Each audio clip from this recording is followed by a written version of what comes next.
A graça e a paz do Senhor seja sobre você que está me ouvindo. Temos muito que aprender sobre o juízo de Deus e as consequências do nosso pecado e o resultado prático do nosso sincero arrependimento. Vamos iniciar com um resumo do reino de Manassés, rei de Judá, contido em 2 Crônicas, capítulo 33. Manassés tinha 12 anos de idade quando começou a reinar e reinou 55 anos em Jerusalém. Ele fez o que o Senhor reprova, imitando as práticas detestáveis das nações que o Senhor havia expulsado de diante dos israelitas. Reconstruiu os altares idólatras que seu pai Ezequias havia demolido. Ergueu altares para os Balaíns e fez postes sagrados. Inclinou-se diante de todos os exércitos celestes e lhes prestou culto. Construiu altares no templo do Senhor, do qual o Senhor tinha dito: Meu nome permanecerá para sempre em Jerusalém. Nos dois pátios do templo do Senhor, ele construiu altares para todos os exércitos celestes. Chegou a queimar seus filhos em sacrifício no vale de Ben-Hinnom e praticou feitiçaria, adivinhação e magia e recorreu a médiuns e aos que consultavam os espíritos. Fez o que o Senhor reprova, provocando a ira. O Senhor falou a Manassés e a seu povo, mas não lhe deram atenção. Por isso, o Senhor enviou contra eles os comandantes do exército do rei da Síria, os quais prenderam Manassés, colocaram-lhe um gancho no nariz e algema de bronze e os levaram para a Babilônia. Em sua angústia, ele buscou o favor do Senhor, o seu Deus, e humilhou-se muito diante do Deus dos seus antepassados. Quando ele orou, o Senhor o ouviu e atendeu o seu pedido, e o trouxe de volta a Jerusalém e a seu reino. E assim, Manassés reconheceu que o Senhor é Deus.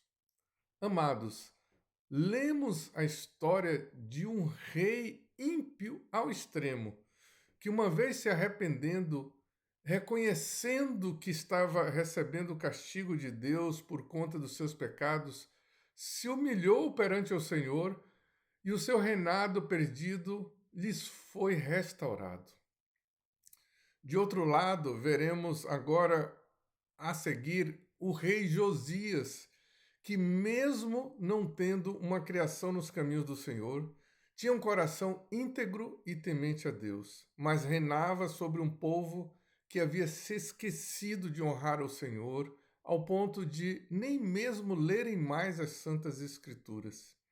Tendo assim achado um livro das Escrituras empoeirado, entendeu que a nação estava em pecado por ter se afastado dos caminhos de Deus e se humilhou perante o Senhor, pedindo perdão por si mesmo e pelo povo. Vamos ler 2 Reis 22, 18 a 20. Digam ao rei de Judá que os enviou para consultar o Senhor.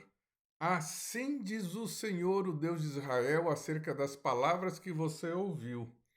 Já que o seu coração se abriu e você se humilhou diante do Senhor ao ouvir o que falei contra este lugar e contra os seus habitantes, que seriam arrasados e amaldiçoados, e porque você rasgou as vestes e chorou na minha presença, eu o ouvi, declara o Senhor. Portanto, eu o reunirei aos seus antepassados e você será sepultado em paz. Seus olhos não verão toda a desgraça que vou trazer sobre este lugar. Então eles levaram a resposta ao rei. Amados, essas passagens nos ensinam grandes lições sobre reconhecermos os nossos pecados e do nosso povo, da nossa gente. O primeiro passo é assumirmos a culpa pessoal e também a coletiva. E o segundo é nos arrependermos e mudarmos a nossa atitude perante o Senhor. Quando oramos a Ele com sinceridade, acompanhada de atitudes, Ele simplesmente nos perdoa.